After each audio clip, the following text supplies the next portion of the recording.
Allah menampakkan dirinya kepada gunung. Kita tidak tahu dari arah mana karena Allah tidak mengenal arah. Dan yang terjadi pada gunung itu, tiba-tiba gunung ja'alahu dakkan, meledak dahsyat, menimbulkan dentuman suara yang menakutkan, goncangan yang mengkhawatirkan, siratan cahaya yang menyilaukan, dan gunung batu karang itu berubah menjadi pasir. Nabi Musa sadar, Allah kontak fisik langsung kepada gunung, gunung hancur. Bagaimana kalau mata manusia kontak fisik langsung ke Allah? Lebih dari meledak nih biji mata. Maka sebelum mulai robitoh, paling gampang robitoh itu bayangkan aja dulu wajah Abah Anom sampai terasa hubungan batin. Baca Fatihah, tak. Begitu nanti ada isyarat, oke, baru keluar dari mulut saya, Assalamualaikum warahmatullahi wabarakatuh. Terus terang, saya dengan Pak Jejen dulu, karena kita biasa jadi mubalik, aktivis di lapangan, tahu bagaimana beratnya dakwah di lapangan. Wah, ini orang cocok nih. Nah, sampai kita minta, bisa nggak punya kurikulum vitae, nama, tanggal lahir, pendidikan, sini sama foto, ajukan ke Abah Anom. Abah, ini ada orang ulama bagus nih, kalau bisa angkat jadi wakil talqin. Saya dengan Pak Jejen itu ikhtiar. Apakah semua itu kemudian iya diiyakan? Tidak. Gelarnya tinggi, doktor itu, dan itu kan gelar udah paling tinggi buat manusia ya, S3 ya. Tapi kita nggak usah sombong lah, dengan S1, S2, S3, Samsung saja sudah S10 sekarang ya. Nah, apakah karena S3 doktor UIN, hafal Quran, lalu oleh Abah Anom diterima, oke, jadi wakil talqin? Tidak. Tahu-tahu yang diamanahkan jadi wakil talqin ya. Jadi penentuan wakil talqin itu lagi-lagi bukan rekayasa manusia, dan tidak usahlah diatur-atur oleh manusia, karena Abah Anom pun tidak mempertimbangkannya dengan dasar-dasar kemanusiaan, akal pikiran, rasionalitas, logika, tidak. Karena Abah Anom pun menjadi wali mursyid bukan kemauan beliau sendiri, dan itu bukan urusan rasionalitas, kemanusiaan, logika dan segala macam.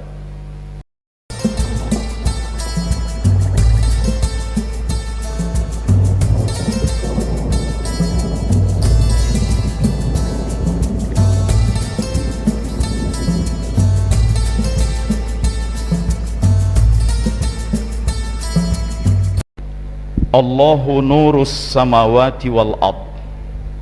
Allah adalah nur, cahaya langit dan bumi. Jangan artikan nur yang bisa dilihat oleh mata manusia, karena mata manusia ini punya kemampuan menangkap cahaya terbatas. Dalam ilmu fisika, gelombang-gelombang cahaya yang bisa ditangkap oleh mata manusia adalah gelombang cahaya antara 400 sampai 700 terahertz. Kalau ada frekuensi cahaya yang lebih tinggi dari 700 terahertz, mata manusia tidak mampu menangkapnya. Kalau ada gelombang cahaya yang lebih rendah dari 400 terahertz, maka mata manusia tidak mampu menangkapnya. Mata ini hanya 400 sampai 700.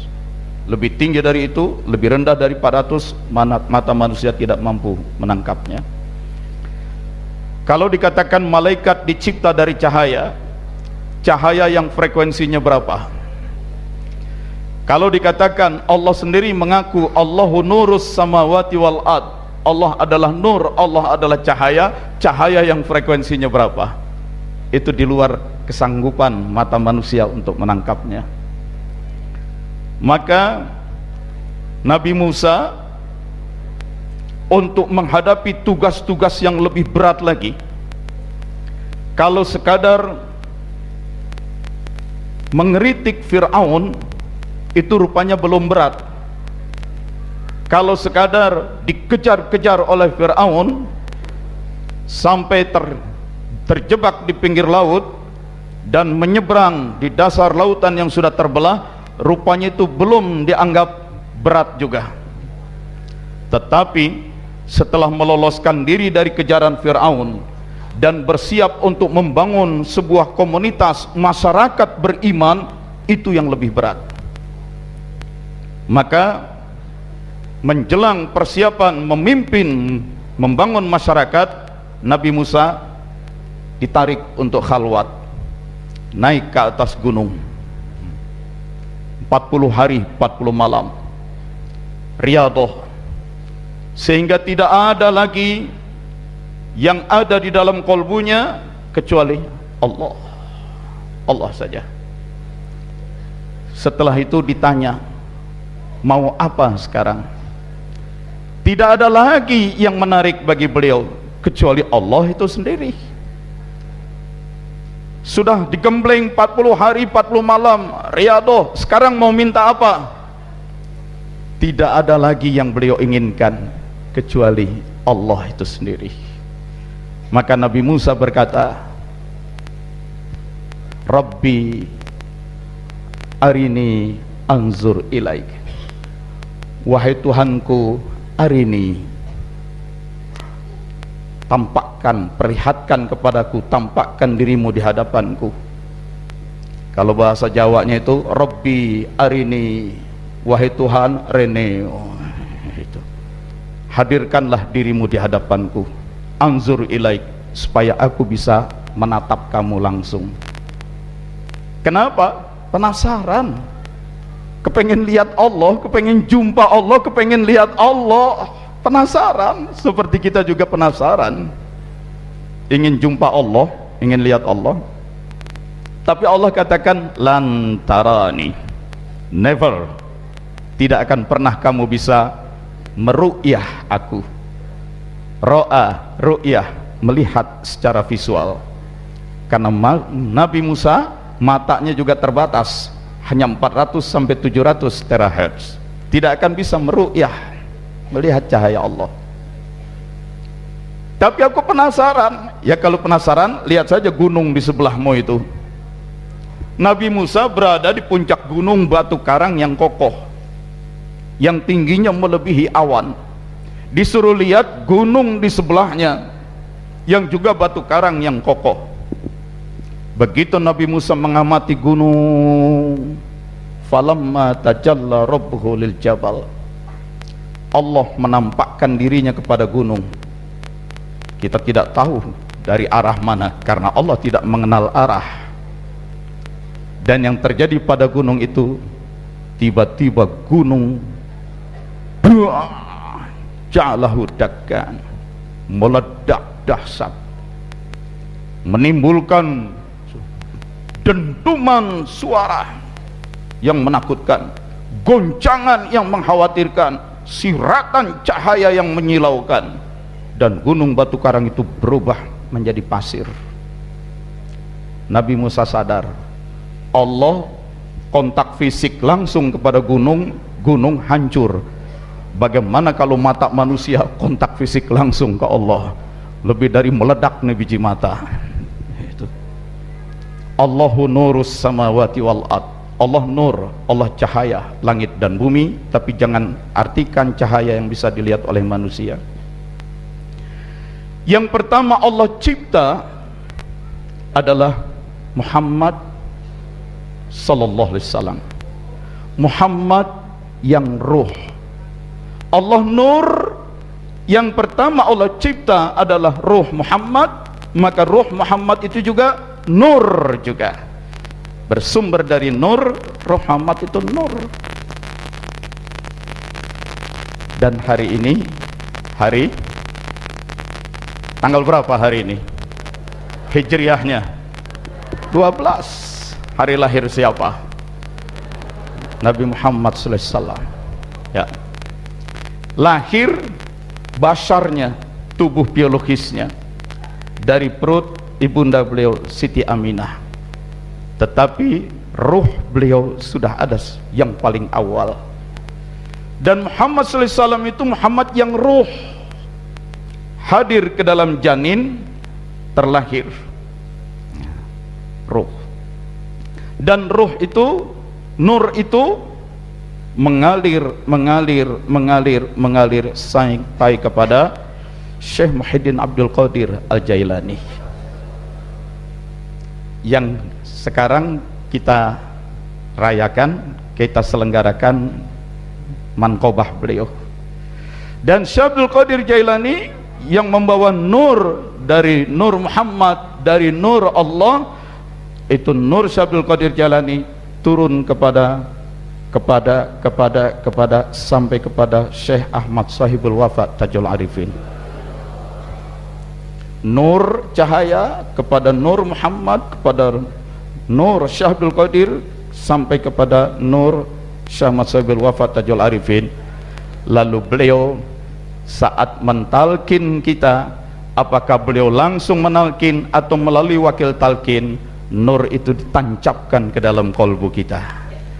Alhamdulillah, di dalam kolbu kita, di dalam hati nurani kita ada nur, bersambung kepada nur Syekh Ahmad Sahibul Wafa Tajul Arifin, bersambung terus kepada nur Syekh Abdul Qadir Al-Jailani, bersambung nur Muhammad sallallahu alaihi wasallam, nur Allah. Ini sudah ada poros cahaya. Sayang kita tidak bisa melihat. Kalau saja ada yang Allah izinkan melihat, di antara semua yang hadir itu, dari kolbunya itu ada garis cahaya. Ada garis cahaya semua. Cahaya dari kolbu kita ke mursyid kita, terus ada cahaya. Nah, cahaya yang sudah ada ke dalam kolbu kita itu jangan dirusak. Jangan dirusak dengan kebencian. Jangan kolbu ini diisi benci, jangan kolbu ini diisi dendam, jangan kolbu ini diisi marah, jangan kolbu ini diisi hubud dunia, kecintaan kepada dunia, jangan kolbu ini diisi dengan khayal macam-macam, khayalan, seandainya, jika, kalau, bagaimana. Jangan, sudah ada cahaya. Sayang, ini udah bersih, itu. Konsep dasarnya, paradigmanya, kata anak sekolah, yang namanya manusia itu kan bukan badan ini. Maka kalau ditanya, sejak kapan Anda jadi manusia? Jangan katakan sejak lahir. Yang lahir itu tubuh, badan. Kalau masih mengatakan sejak kapan jadi manusia, jawabnya sejak lahir, badan ini lahir, berarti harus ngaji lagi Sirul Asrar. Manusia itu kan bukan badan hakikatnya. Kan dalam Sirul Asrar sudah dijelaskan, manusia itu ruh. Belum ada bashar, belum ada badan, ibu kita belum hamil, belum ada janin. Kita semua sebagai makhluk-makhluk ruh sudah dicipta di alam lahud. Yang paling awal ruh Muhammad sallallahu alaihi wasallam, lalu ada ruh termasuk ruh kita. Maka manusia itu setelah manusia rohaniyah, dirinya yang rohaniyah dihadirkan ke muka bumi di alam mulki, masuk ke dalam tubuh, ke dalam badan, dan nanti badannya makin lama makin tua, lemah, sakit-sakitan, badan mati. Begitu badan mati, diri kita yang ruh dicabut, dikeluarkan, itu wafat. Lihat dalam surat Az-Zumar surat 39 ayat 42. Lihat dalam surat Al-An'am surat ke-6 ayat 60 dan 61. Bashar, tubuh, badan mati, tetapi diri kita yang ruh dicabut, dikeluarkan, itu wafat. Badan yang mati dikubur, busuk, musnah, hancur, menyatu tanah. Tapi diri kita yang ruh tidak mati, tidak rusak. Diri kita yang ruh melanjutkan kehidupan berikutnya di akhirat yang panjang. Dan kita akan berjumpa dengan Syekh Mursyid kita, Abah Anom, karena sudah ada sambungan cahaya. Kita akan jumpa dengan Syekh Abdul Qadir, akan jumpa dengan Rasulullah Muhammad SAW, dan kita akan jumpa Allah. Yauma mana qori? Yauma nad'u kulla unasin biimamihim. Akan ada saatnya, kata Allah, kami akan panggil manusia-manusia berdasarkan pemimpin-pemimpinnya. Dan ketika kita dipanggil, barisan mana? Kita berada dalam barisan Nabi Muhammad SAW. Di dalam barisan Nabi Muhammad SAW ada nabi, di bawah beliau ada nabi-nabi lain, ada para ulama, para aulia. Kita di bawah Syekh Abdul Qadir. Di bawah Syekh Abdul Qadir ada lagi yang lain. Ternyata kita di belakang Syekh Ahmad Sahibul Wafa Tajul Arifin. Malaikat lihat, ini paling depan Nabi Muhammad SAW. Di belakangnya lagi ada barisan Syekh Abdul Qadir, di belakangnya ada sama Sahibul Wafa Tajul Arifin, di belakangnya ada kita. Itu malaikat nggak berani nanya macam-macam, lewat. Masuk kita ke dalam surga semua, tidak usah ragu, kita semua min ahlil jannah, min ahlil jannah, dengan la ilaha illallah Muhammadur Rasulullah. Dan kita bermursyid, punya poros cahaya yang bersambung, sudah pasti masuk surga, min ahlil jannah. Tinggal lagi nanti di dalam surganya di tingkatan yang mana, itu tergantung amal kita masing-masing, ketekunan kita. Tapi saya sih meyakini, semalas-malasnya kita, sebodoh-bodohnya kita, ya kita masih tetap sama dengan Abah Anom lah, masih tetap dekat-dekat dengan Syekh Abdul Qadir, masih dekat dengan Rasulullah. Karena itu cahaya yang sudah ditanamkan oleh beliau lewat talqin zikir, jangan dirusak, jangan dirusak. Itu kita ini ruh. Kalau badan sebentar lagi juga mati, semua pasti mati, terutama setelah pada pensiun. Itu. Lihat aja teman-teman kita, nggak lama setelah pensiun mati, nggak lama setelah pensiun mati. Itu sebabnya pegawai-pegawai yang akan menjelang pensiun, untuk mereka disiapkan program MPP, mati pelan-pelan. Itu. Tapi kan yang mati basyar, badan, ruh tidak mati. Ini manusia adalah ruh. Maka Muhammadun aba ahadum min rijalikum. Tadi qori kita bacakan begitu. Muhammad itu bukan sekadar seorang ayah, seorang bapak dari anak-anak yang seperti kalian lah. Kalian punya anak, kalian jadi bapak, Muhammad seperti kalian. Tidak. Memang tubuh beliau, basyar beliau dengan kawin, punya keturunan, punya anak, sama seperti kita. Tetapi Muhammad SAW itu yang hakiki, yang ruhnya itu. Walakin Rasulullah, kehadiran beliau ke muka bumi sebagai Rasulullah bukan maunya beliau, bukan rencana beliau, tapi memang Allah sudah tentukan seperti itu. Begitu juga Syekh Muhyiddin Abdul Qadir Al-Jailani, bahwa beliau kemudian menjadi waliullah yang sangat mulia, bukan basyar, bukan badannya hasil pembuatan dari bapak dan ibunya jadi badan, tetapi ruh Syekh Muhyiddin Abdul Qadir. Dan belum menjadi wali itu juga karena kehendak Allah. Dan Abah Anom bukan semata-mata karena anak dari Abah Sepuh, tetapi karena memang ruhnya adalah ruh yang bercahaya, itu kehendak Allah.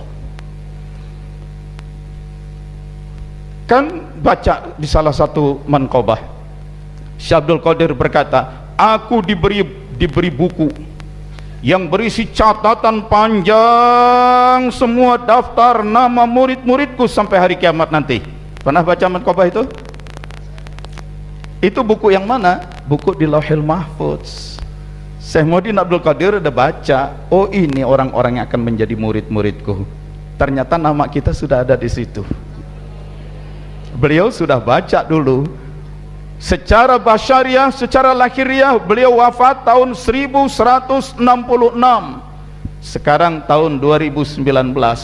Tapi nama kita beliau sudah lihat ada dalam catatan Lauhul Mahfuz. Dan nanti setelah kiamat, aku akan berdiri di pintu neraka, tidak akan bergeser setapak pun sampai aku bisa memastikan tidak ada muridku yang ada di dalam neraka. Ada daftar. Begitu juga mursyid kita Abah Hanom, beliau pun di Lauhul Mahfuz sudah ditentukan begitu. Abah Hanom nanti akan punya murid si anu. Nama kita ada di situ. Ada di situ, sudah ada daftarnya. Jadi sebenarnya kemursyidan itu, wali dan mursyid itu urusan langit. Allah yang menentukan. Bahkan kita pun menjadi murid seorang wali mursyid, Allah yang tentukan. Karena itu bisa jadi ada orang bertetangga dengan seorang wali mursyid, tapi memang bukan sambungannya ke situ, dia nggak ikut tarekat itu juga. Ada orang yang jauh-jauh di belahan bumi yang lain, emang catatan Lauhul Mahfuznya ke situ, datang juga ke Suryalaya. Nyambung. Ya, kita udah ketemu, takdir kita sudah nyambung. Begitu. Nah, alhamdulillah. Itu, alhamdulillah. Menjadi mursyid, menjadi wali Allah, apalagi menjadi mursyid, wali mursyid, bukan rencana beliau, bukan niat, bukan kemauan beliau. Itu Allah yang tentukan. Karena itu urusan kemursidan jangan coba-coba difikirin, jangan coba-coba direkayasa oleh manusia. Urusan kemursidan itu urusan Allah. Karena ada esensi-esensi kemursidan yang memang tidak bisa manusia sembarangan melakukannya. Seorang wali mursyid setidak-tidaknya mendampingi murid dalam 3 keadaan. 1, saat murid itu sedang sakaratul maut. 2, ketika murid itu sedang menghadapi malaikat mungkar nakir. 3, setelah kiamat nanti, saat akan melewati Shiratal Mustaqim, penentuan masuk neraka atau masuk surga. Saya sudah menyaksikan. Para ikhwan dan akhwat lain saya yakin banyak yang menyaksikan. Pernah menyaksikan orang sakaratul maut? Lain antara yang sudah ditalkin zikir dengan yang belum, lain. Itu. Dan mereka yang sudah ditalkin zikir pada saat sakaratul mautnya itu merasakan betul kehadiran Abah Anom, kehadiran mursyid. Maka kalau ada yang berniat jadi mursyid, siapkan dulu diri mampu tidak mendampingi muridnya ketika muridnya sakaratul maut. Kematian selalu terjadi mendadak di mana saja, kapan saja. Maka seorang mursyid begitu muridnya akan dipanggil, ruhnya dicabut, seorang mursyid hadir. Nah, kalau ada yang mau jadi mursyid tanya, sanggup nggak ente hadir? Nah, mendampingi murid yang sedang diproses, ruhnya dicabut. Jangan-jangan ruh ente sekalian dibarengin dicabut ntar. Itu. Nah, itu. Ini salah satu esensi kemursidan. Yang kedua, seorang mursyid itu punya kemampuan menembus dada muridnya, tembus ke dalam ruhnya, tembus ke dalam pusatnya ruh yaitu kolbu, membersihkan kolbu si murid, menanamkan badrul zikir, bibit zikir, menanamkan bibit cahaya. Siapa yang mau jadi mursyid mampu tidak tembus itu? Itu yang namanya talqin. Yang namanya talqin itu menembus murid dalam tubuhnya, dalam ruhnya, pusatnya ruh yaitu kolbu, masuk, tanamkan badrul zikir, tanamkan cahaya ilahi. Karena itu sebenarnya wakil talqin itu tidak menalkin. Ingat, wakil talqin itu hanya memfasilitasi. Baca doa iftitah. Dalam tarikat kita ada dua jenis zikir, jahri dan khafi. Nah, Zikir jaharnya, mata dipejamkan, ucapkan la, rasakan masuk dari perut bagian bawah, mengalir naik ke atas la, lalu dada kanan, lalu dada kiri, ilallah. Itu wakil talqin memfasilitasi, tapi yang memasukkan bibit zikir itu adalah wali mursyid. Saya sedikit buka. Katanya saya diamanahkan jadi wakil talqin. Ketika saya akan melakin, memangnya saya niatkan saya akan nalkin kamu? Tidak. Saya akan nalkin kamu? Tidak. Saya akan memfasilitasi proses talqin. Maka sebelum mulai robitoh, paling gampang robitoh itu bayangkan aja dulu wajah Abah Anom sampai terasa hubungan batin. Baca Fatihah, tak. Begitu nanti ada isyarat, oke, baru keluar dari mulut saya, Assalamualaikum warahmatullahi wabarakatuh. Mulut saya mengucapkan salam, tapi sebenarnya hakikat salam itu beliau. Begitu saya mulai, ayo tarik dari bawah, naik ke atas, la kanan, ilaha illallah, itu tangan saya, apalagi ketika zikir khofi, tangan saya ketuk-ketuk meja, ketuk-ketuk lantai. Tapi saat itu Abah Anom yang langsung talqin itu bukan dari wakil talqin, wali mursyid yang menalqin.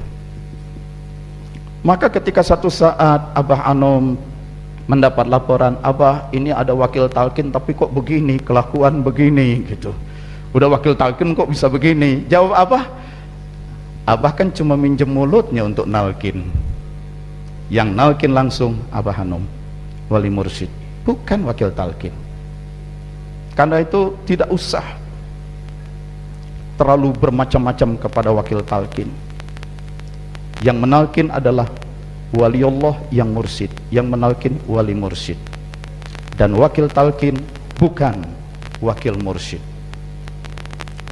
Selesai dia menalqin, memfasilitasi, antara yang ditalqin dengan wakil talqin sama sebagai ikhwan, sama-sama murid kepada Abah. Bahwa kita menghormati wakil talqin itu penghormatan kepada manusia. Kalau lebih tua kita hormati karena tuanya, kalau lebih berilmu kita hormati karena ilmunya, kalau lebih berakhlak kita hormati akhlaknya. Kalaupun dia tidak lebih tua, tidak lebih berilmu, tidak lebih berakhlak, tapi dia adalah manusia, kita hormati sebagai manusianya. Meskipun kita juga tahu Abah Anom tentu tidak akan sembarangan juga mengamanahkan seseorang menjadi wakil talqin. Ketika kita menyepelekan wakil talqin, berarti kita pun menyepelekan orang yang sudah diamanahkan oleh Abah Anom. Gak juga kita sepelekan, tapi juga tidak juga kita memperlakukan berlebih-lebihan. Semua pada porsinya, pada posisinya. Dan wakil talqin juga tidak usah menuntut perlakuan seperti wakil mursyid. Kalau dia undang harus minta tiket pesawat terbang yang kelas bisnis. Di airport harus dijemput dengan mobil Alphard seperti Abah Anom datang dijemput. Tidak, wakil talqin itu ketika memberikan, selebihnya kita sama ikhwan, sesama saudara. Bahkan yang menariknya, Abah Anom sendiri dalam menyebut kita yang murid-muridnya, beliau pun menyapa kita. Lihat saja dalam maklumat-maklumat yang beliau tanda tangani, beliau menyebut kita sebagai ikhwan, saudara. Beliau tidak menempatkan diri dalam posisi lebih tinggi dari kita. Beliau mensejajarkan diri dengan kita, karena memang beliau sudah tertancap di dalam dirinya, la ilaha illallah, tidak ada yang mulia, tidak ada yang pantas diagungkan, disembah, dimuliakan, ditinggikan kecuali Allah. Beliau tidak mengagungkan diri sendiri. Maka murid pun dia sebut ikhwan, seakan posisinya sejajar. Meskipun kita juga tahu diri tidak akan mensejajarkan diri kita dengan beliau. Itu ini kita camkan, wali mursyid urusan Allah. Ketika Abah Anom mengamanahkan seseorang menjadi wakil talqin, juga bukan menurut hawa nafsu Abah Anom. Kalaulah karena hawa nafsu kepentingan Abah Anom sebagai manusia, beliau akan cari yang menjadi wakil talqin itu adalah orang-orang yang punya hubungan keluarga dekat dengan beliau. Beliau akan pilih anak-anak beliau, nasab beliau. Kalaulah karena hawa nafsu beliau sebagai seorang ulama, ketika akan mengamanahkan wakil talqin, pastilah dicari ulama-ulama yang hebat, yang pesantrennya besar-besar, yang banyak muridnya, yang sorbannya tebal, yang jubahnya panjang lebar. Tidak. Kada yang diamanahkan jadi wakil talqin anak muda umur 37 tahun. Disebut ulama, barangkali dia tahu agama, tapi banyak ulama lain yang lebih hebat. Berarti pilihan Abah Anom seseorang diberi amanah wakil talqin itu juga bukan menurut pertimbangan kemanusiaan beliau, bukan karena nasab, bukan karena ilmu keulamaan. Ada hal-hal lain. Terus terang saya dengan Pak Jejen dulu, karena kita biasa jadi mubalik, aktivis di lapangan, tahu bagaimana beratnya dakwah di lapangan. Wah, ini orang cocok nih. Nah, sampai kita minta, bisa nggak punya kurikulum vitae, nama, tanggal lahir, pendidikan, sini sama foto, ajukan ke Abah Anom. Abah, ini ada orang ulama bagus nih, kalau bisa angkat jadi wakil talqin. Saya dengan Pak Jejen itu ikhtiar. Apakah semua itu kemudian iya diiyakan? Tidak, tidak. Gelarnya tinggi, doktor itu, dan itu kan gelar udah paling tinggi buat manusia ya, S3 ya. Tapi kita nggak usah sombong lah, dengan S1, S2, S3. Samsung saja sudah S10 sekarang ya. Nah, apakah karena S3 doktor UIN, hafal Quran, lalu oleh Abah Anom diterima, oke, jadi wakil talqin? Tidak. Tahu-tahu yang diamanahkan jadi wakil talqin ya. Jadi penentuan wakil talqin itu lagi-lagi bukan rekayasa manusia, dan tidak usahlah diatur-atur oleh manusia, karena Abah Anom pun tidak mempertimbangkannya dengan dasar-dasar kemanusiaan, akal pikiran, rasionalitas, logika. Tidak. Karena Abah Anom pun menjadi wali mursyid bukan kemauan beliau sendiri, dan itu bukan urusan rasionalitas, kemanusiaan, logika dan segala macam itu. Nah, jadi sudah tidak usah punya pikiran lain-lain itu. Lalu Abah Anom sudah meninggal dunia, kita tidak punya mursyid, perlu mursyid baru. Saya baca kalimat seperti itu ditulis oleh beberapa orang yang pendidikannya tinggi-tinggi dalam makalah ilmiah. Begitu beliau tulis di bagian awal lagi, Abah Anom sudah meninggal dunia. Kata orang sana, so what? Terus kalau Abah Anom sudah meninggal dunia, mau apa? Ya, beliau sudah meninggal dunia, kita nggak punya mursyid lagi. Kenapa? Karena beliau sudah tidak efektif lagi, tidak berfungsi lagi sebagai mursyid. Itu keyakinanmu, itu fahammu. Kalau itu kau yakini, itu fahammu, itu berada dalam pikiranmu, saat itu juga robitohmu sudah rusak, sudah meninggal dunia. Bahasa Indonesia meninggal dunia, meninggalkan dunia, seakan-akan beliau tidak bersama kita lagi. Jangan lihat pakai bahasa Indonesia. Kembali lihat surat Az-Zumar, surat 39-42. Beliau mati. Loh, mati? Ya memang mati. Badan ini, kalau badan sudah kehabisan nyawa, blek jatuh, itu namanya mati.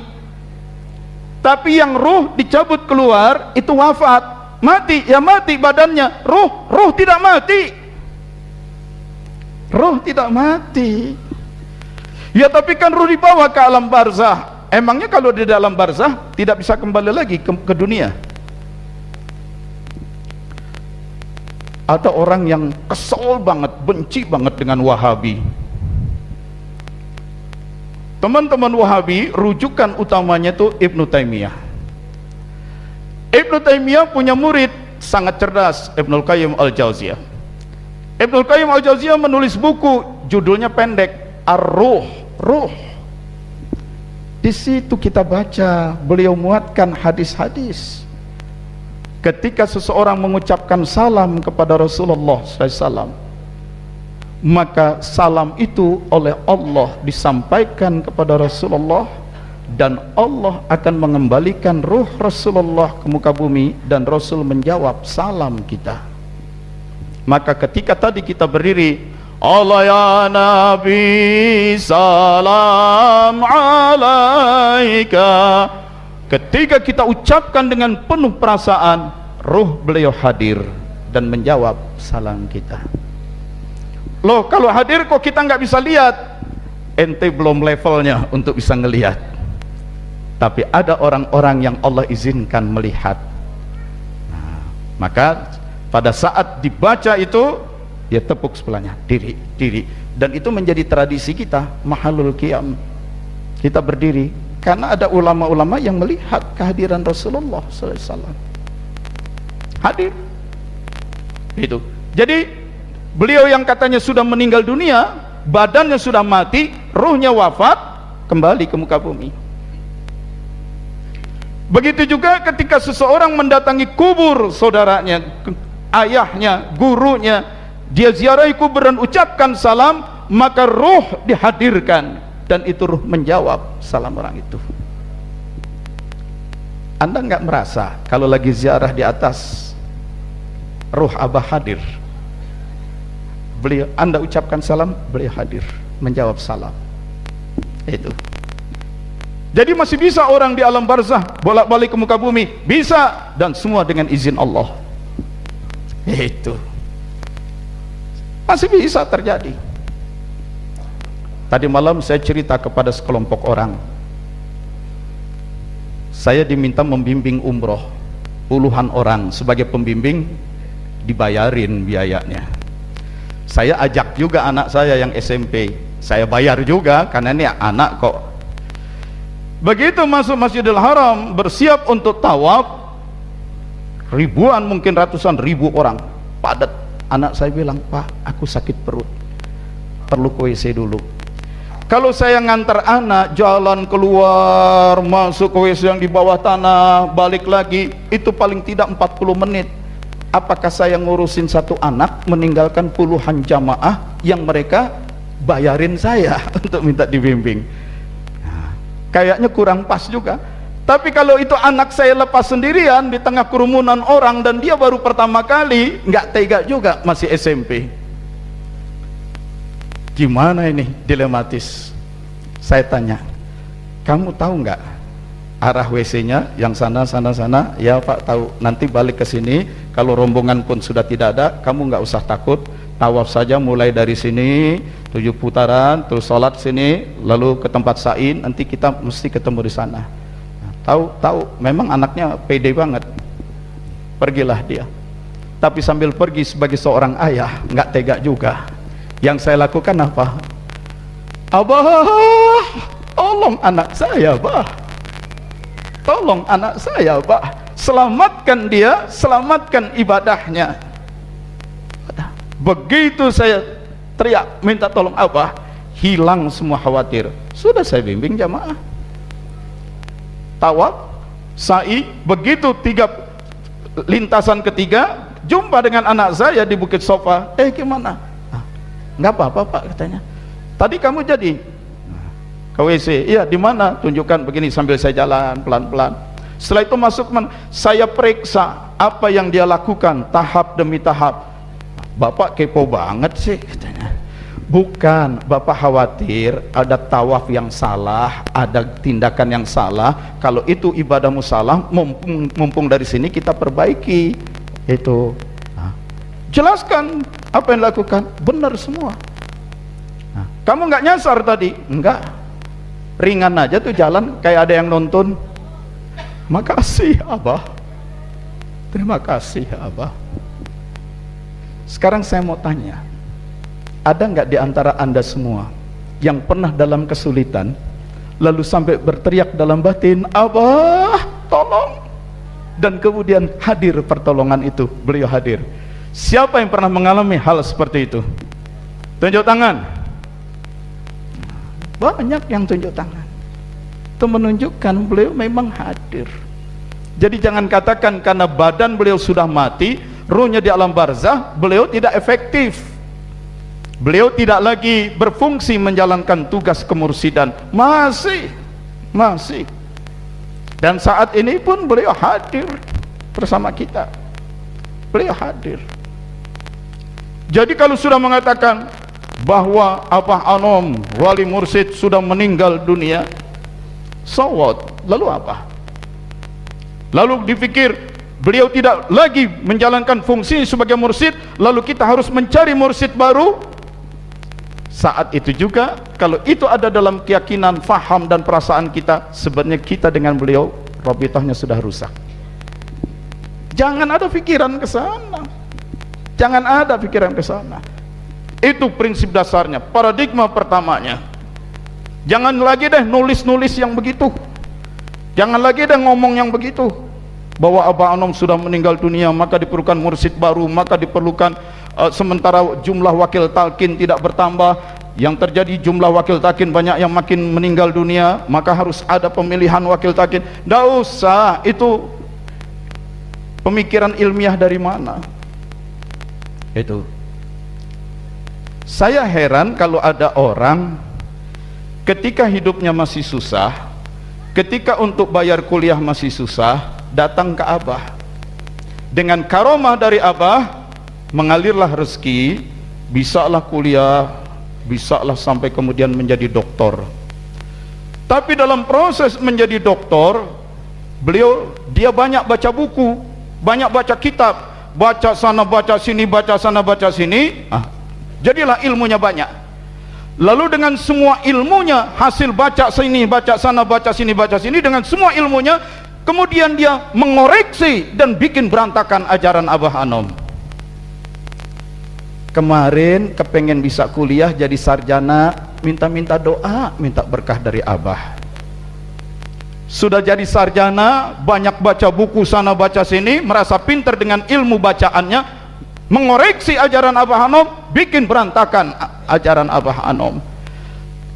Wah, ini kan ilmiah. Ilmiah dari mana? Menurut kitab Anu, menurut buku Anu, menurut Syekh Anu. Semua buku, kitab dan syekh itu bukan dari ajaran Abah Anom. Kenapa kau gunakan? Justru untuk menyerang ajaran dan murid-murid Abah Anom. Ya tapi kan doktor. Yang namanya doktor itu tidak berarti pinter. Doktor itu artinya sudah selesai sekolah. Karena setelah S3 nggak ada lagi sekolah lain. Sudah selesai sekolah. Doktor itu banyak baca dan banyak ngutip. Itu pinter belum tentu. Terus terang ya, terus terang, saya bukan sombong. Wah, terang aja Pak Wafidin bukan dokter. Bukan, ketemu dokter udah banyak. Dan saya bukan dokter, tapi sudah terlalu sering juga disebut dokter.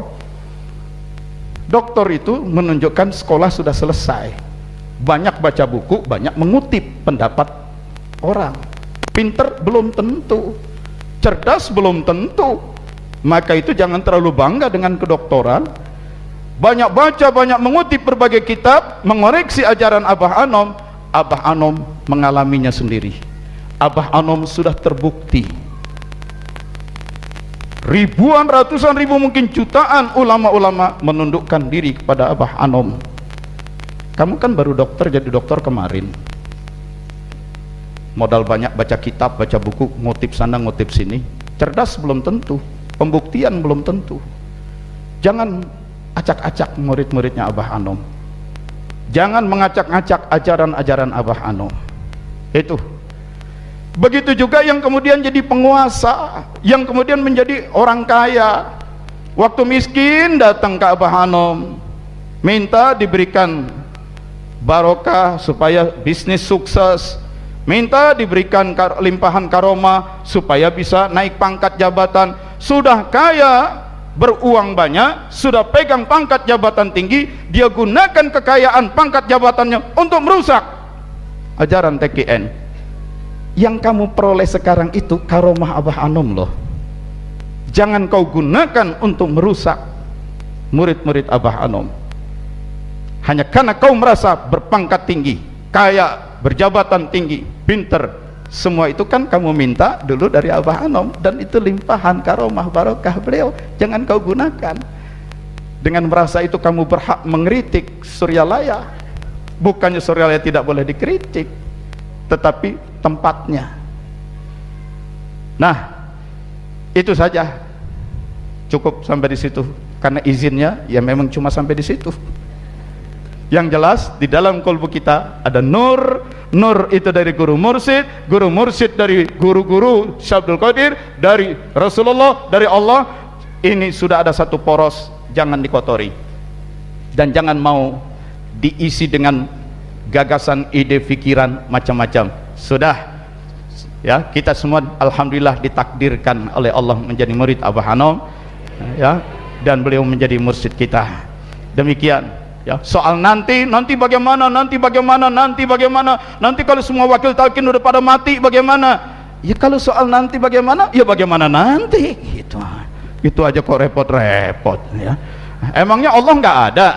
Jangan-jangan kita pun belum tentu masih hidup nanti itu. Ada Allah kok ya, nggak usah terlalu mengada-ada dengan ajaran TKN Suryalaya.